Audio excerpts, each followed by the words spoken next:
할머니 요즘 영어 공부한다면서요? Show me someone without an ego and I'll show you a loser. 무슨 말이에요? 유명한 사람 말이야. 자존심 없는 사람을 보여달라. 그럼 내가 패배자를 보여주겠다. 할머니의 말대로 자신감 없는 사람을 보여달라. 그럼 내가 패배자를 보여주겠다고 말한 사람이 누군지 아시겠나요? 1976년 코모도어라는 이름의 낡은 호텔 건물 하나를 손에 넣은 젊은 사업가가 있었습니다. 겨우 30세에 불과했던 그는 4년 뒤 이 건물을 뉴욕의 가장 화려한 명물로 완전히 변신시켜버립니다. 당시 모두가 불가능하다고 생각했던 프로젝트였죠. 하지만 이 젊은 사업가는 다른 사람들과는 다른 관점에서 이 건물을 봤죠. 사공을 많이 모아 함께 노를 저으면 충분히 대양을 건널 수 있다는 협업 전략이었던 겁니다.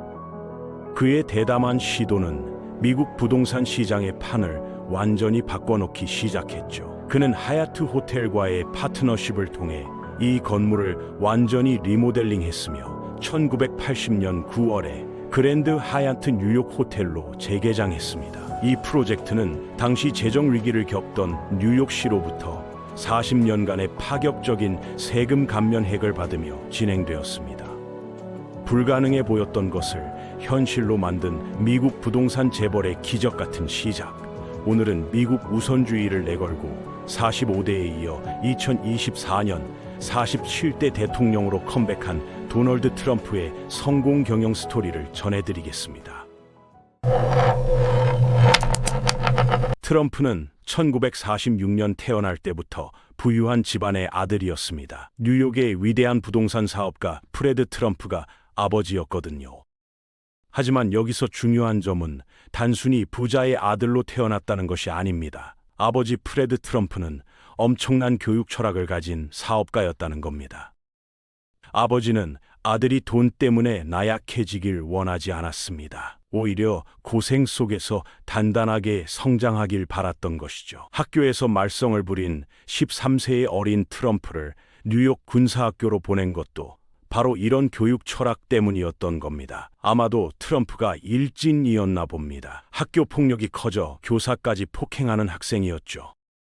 트럼프는 그곳 대안학교에서 엄격한 규율 속에 군사훈련과 교정치료를 받았으며 이는 훗날 그의 리더십 스타일에 큰 영향을 미쳤다고 알려져 있습니다. 다행히 공부는 잘해 18살이었던 1964년에 고등학교 과정을 졸업했지요. 이후 뉴욕의 포덤 대학교를 2년 다닌 뒤 명문 펜실베이니아 대학교 와틀 스쿨에 편입, 경제학 학사 학위를 받았습니다. 흥미롭게도 트럼프의 형 프레드는 항공조종사가 되기로 결심했습니다. 아버지의 뒤를 이어 부동산 사업을 하는 것이 싫었나 봅니다. 더구나 그 형은 알코올 중독으로 인해 30대 초반에 세상을 떠나고 맙니다.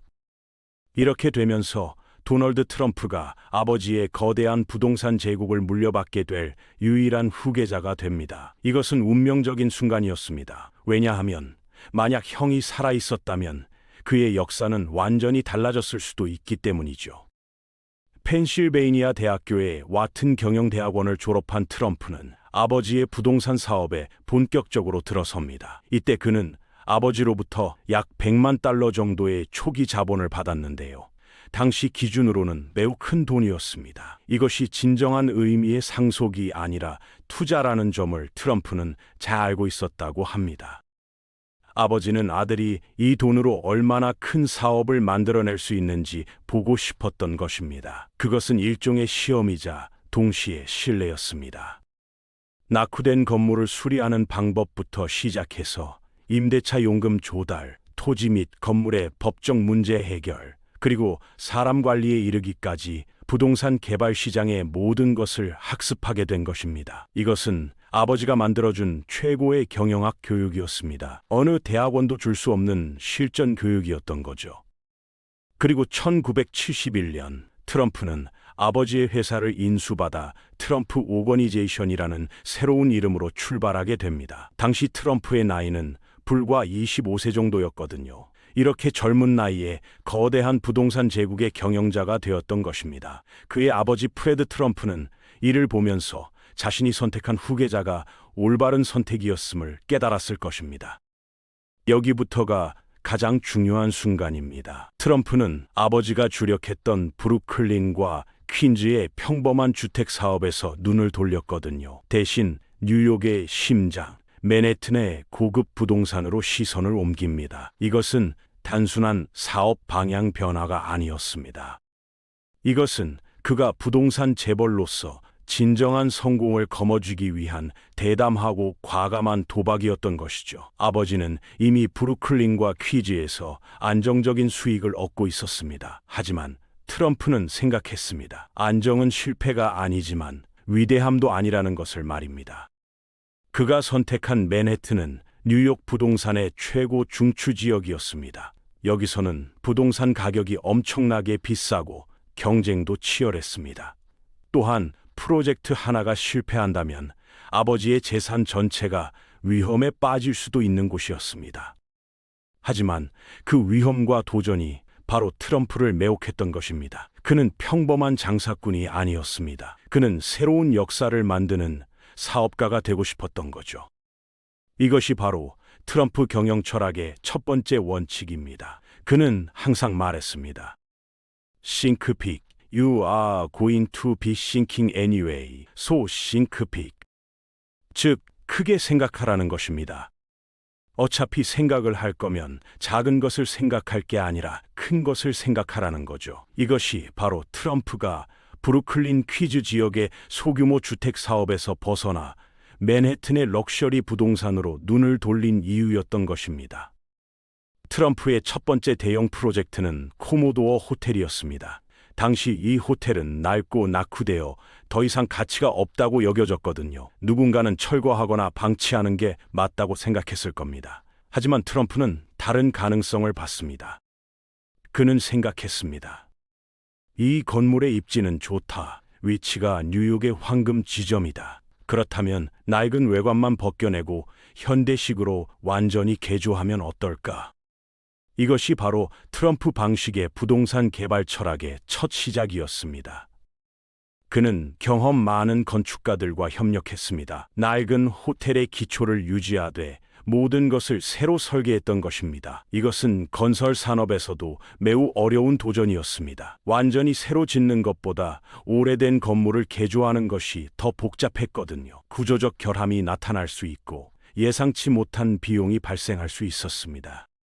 하지만 트럼프는 이 어려움을 극복하고 프로젝트를 완성시켰습니다. 그 결과 나타난 것이 그랜드 하얏트라는 고급 호텔입니다. 트럼프는 이 프로젝트를 통해 뉴욕 부동산 업계에 자신의 존재를 강렬하게 알렸던 것이죠. 이 프로젝트의 성공이 트럼프에게 엄청난 자신감을 심어줍니다. 그는 더욱 큰 도전에 나서기로 결심했거든요. 바로 트럼프 타워라는 역사적인 건물입니다. 뉴욕의 가장 고급스러운 거리인 제오 애비뉴에 세워진 이 건물은 순식간에 뉴욕의 가장 화려한 랜드마크가 되어버렸습니다. 트럼프 타워는 단순한 상업용 건물이 아니었습니다. 고급 아파트와 상점, 그리고 호텔이 한 건물 안에 모두 들어가 있었거든요. 이런 주상복합 용도의 고급 건물은 당시로서는 혁신적이었습니다. 트럼프는 이 건물의 설계 단계부터 직접 관여했습니다. 그는 세계적인 유명 건축가들과 협력했고 모든 세부 사항에 완벽함을 요구했습니다. 어떤 손잡이, 어떤 타일, 어떤 조명도 트럼프의 기준을 만족해야 했습니다. 이것이 트럼프의 두 번째 경영 원칙, 바로 집중입니다. 트럼프는 자주 이렇게 표현했습니다.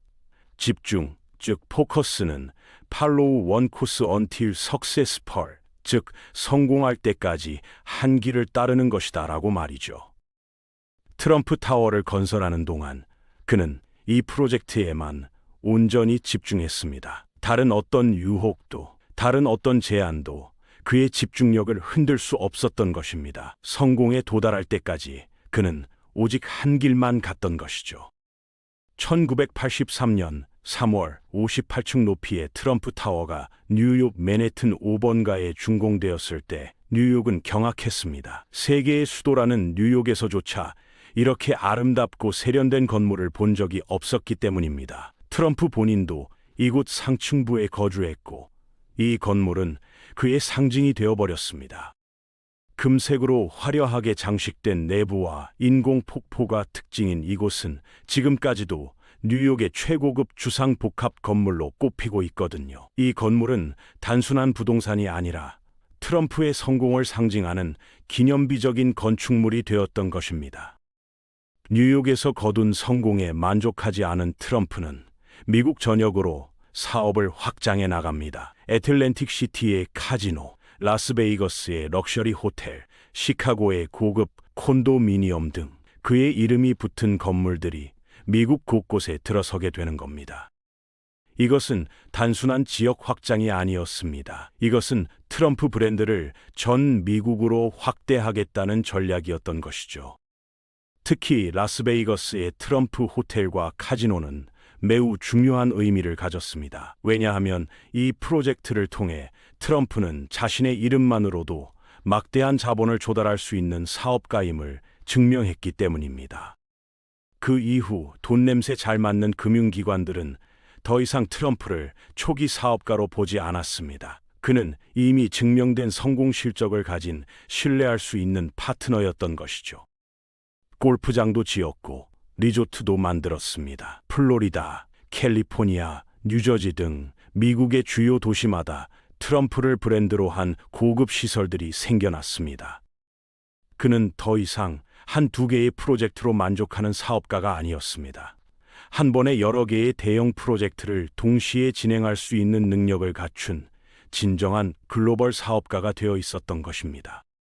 트럼프라는 이름이 곧 최고급 부동산을 상징하는 브랜드가 되어가고 있었죠. 세계의 부자들이 그의 건물에 투자하려고 했고 그의 건물에 살기를 원했거든요. 심지어 그의 확장은 미국에만 그치지 않았습니다. 인도, 터키, 필리핀 같은 아시아 지역에서도 트럼프 브랜드의 건물들이 들어서기 시작했던 것입니다. 하지만 한국의 트럼프 월드 아파트는 트럼프의 이름만 사용하고 실제 개발에는 관여하지 않은 별개의 건물이라고 하네요. 트럼프 부동산의 글로벌화는 매우 의미 있는 변화였습니다. 미국의 부동산 사업가가 국제적인 브랜드로 성장한 거죠. 세계의 부자들은 트럼프라는 이름을 보고 자동으로 최고급 품질과 안정성을 떠올렸습니다. 그의 건물에 투자한다는 것은 성공한 사람의 증명이었습니다. 이제 트럼프는 부동산을 파는 것이 아니라 꿈을 파는 사업가가 되어 있었던 것이죠. 세계적으로 이름난 부동산 사업가가 된 트럼프는 이제 단순한 건설업자가 아니었습니다. 그는 세계 곳곳에서 자신의 이름 가치만으로도 사업을 만들어낼 수 있는 진정한 글로벌 사업가가 되어 있었거든요. 트럼프라는 이름 자체가 고급 문화와 성공의 상징이 되어버린 것입니다. 하지만 트럼프의 성공은 부동산에만 한정되지 않았습니다. 미스 유니버스, 미스 USA와 같은 미인 대회의 주최자이자 브랜드 소유자가 되었고 MBC의 리얼리티 프로그램 디 어프렌티스의 진행자도 했거든요. 이 프로그램은 식사 시즌 동안 방영되며 엄청난 인기를 얻었습니다. 매주 수백만의 미국인들이 텔레비전 앞에 앉아 트럼프의 한마디 한마디를 주목했습니다. 이 프로그램에서 그의 상징적인 대사 You fired, 즉 당신은 해고입니다라는 말은 미국 전역에서 가장 유명한 명대사가 되어버렸습니다. 사람들은 그 말을 따라하고 쇼의 장면을 패러디했습니다. 학교 운동장에서부터 회사 회의실까지 미국 전역의 모든 곳에서 그 말이 울려 퍼졌습니다. 트럼프라는 이름은 이제 단순한 부동산 사업가를 넘어 미국 대중문화의 아이콘이 되어버렸던 것입니다. 이런 다양한 사업들을 통해 트럼프의 자산은 엄청난 규모에 이르렀습니다. 포브스 재산 순위에서 약 40억 달러 수준의 자산가로 평가받을 정도였거든요. 그는 자신의 부를 여러 책으로도 집필했고 영화나 레슬링 프로그램에도 출연하며 자신의 브랜드를 계속 확장해 나갔습니다. 심지어 음료수부터 넥타이까지 자신의 이름을 붙인 상품들을 판매했습니다. 이것은 현대 자본주의의 가장 정교한 전략이었습니다. 트럼프는 부동산 사업가를 넘어 브랜드 그 자체가 되었던 것이죠. 사람들이 트럼프 제품을 사는 것은 그 제품의 기능을 원해서가 아니었습니다. 그들은 트럼프라는 브랜드가 상징하는 성공, 권력, 럭셔리함을 원했던 것이죠. 이것이 바로 트럼프가 이루어낸 진정한 예술이었습니다. 자신의 이름을 금괴처럼 변환시킨 것입니다. 하지만 그의 사업 여정이 항상 순탄했던 것만은 아닙니다. 6번이나 파산 신청을 했고 트럼프 스테이크나 트럼프 대학 같은 여러 사업들은 결국 실패로 끝났습니다. 또한 여러 부동산 프로젝트도 예상대로 성공하지 못한 경우가 많았거든요. 심지어 세금 문제로도 여러 번 논란에 휩싸였습니다. 2020년 뉴욕타임스의 보도에 따르면 트럼프는 수년간 소득세를 회피해왔고 만성적인 재정 손실을 기록하고 있었다고 합니다. 일부 언론에서는 그의 실제 순자산이 공식 발표보다 훨씬 적을 수도 있다고 지적했거든요.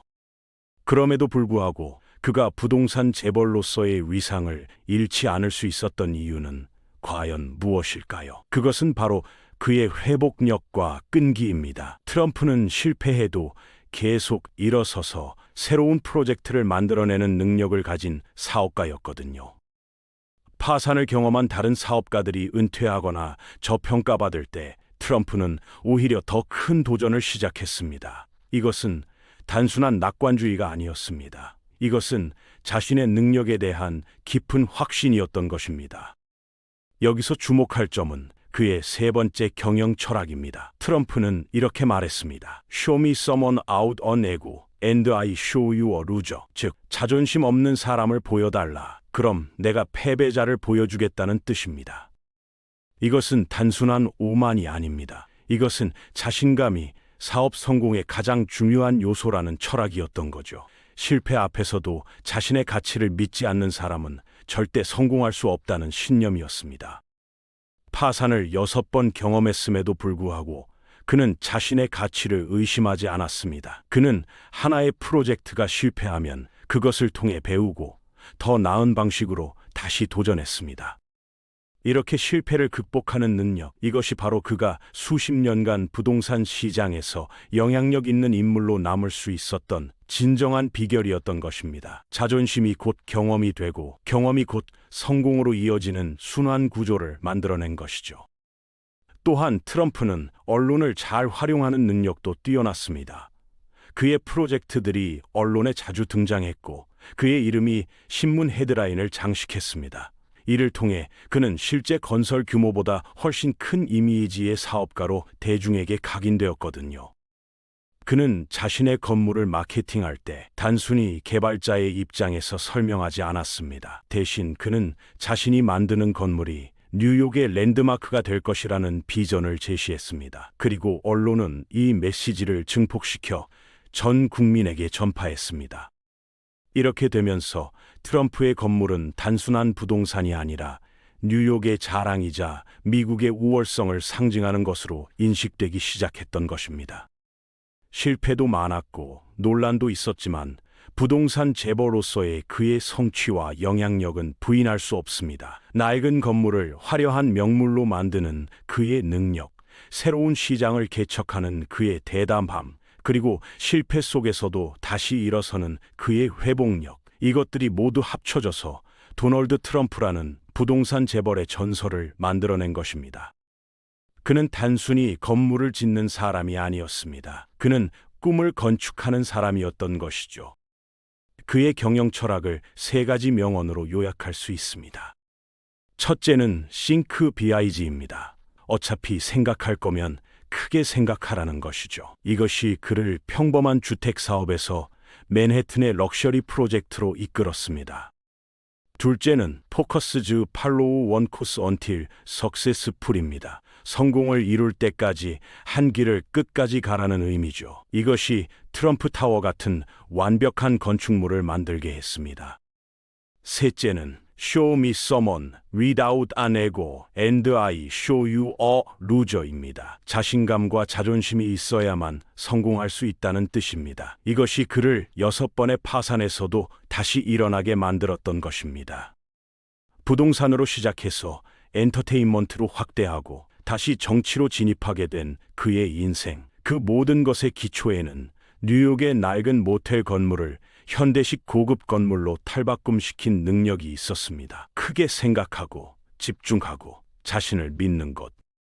이 세 가지가 바로 도널드 트럼프가 미국 역사에 남겨주는 가장 큰 유산일 것입니다. 그의 성공 스토리는 단순한 부동산 개발의 이야기가 아니라 인간이 어떻게 자신의 능력과 신념으로 시대를 만들어갈 수 있는지를 보여주는 무한한 가능성의 이야기라고 할 수 있겠습니다. 여기서 결론을 말씀드립니다. 돈이 인격입니다. 돈을 만들어내는 사람이 존경받는 자본주의 미국에서 컴백 대통령 아무나 하는 것이 아니겠죠. 오늘의 이야기가 도움이 되셨다면 구독과 좋아요, 댓글로 응원해 주십시오. 감사합니다.